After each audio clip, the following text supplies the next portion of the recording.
Yeah, so the Ophthalmological Lecture 2019 is about histology and correlation with multimodal imaging in patients with age-related macular degeneration. And it's really an exciting project. I have been working with Dr. Curcio in the University of Alabama and Dr. Freund in New York. And we have been collecting images from patients that were imaged in vivo when they were alive in the clinics, daily clinic, and we correlated this multimodal imaging with the histology after death because they donor their eyes.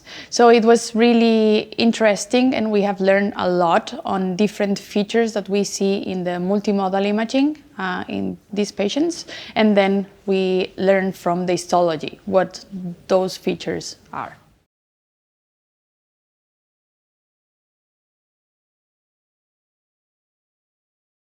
Yeah, so I think we are really lucky as medical retina specialists because we have really a lot of keys and tools in order to play and learn from the patients. We can image in different ways each patient, and technology is giving us a lot of opportunities to keep learning from the physiopathology of this disease, and also drugs, because pharma companies, we are also lucky because we have the opportunity now to treat neovascular AMD, and in the pipeline we have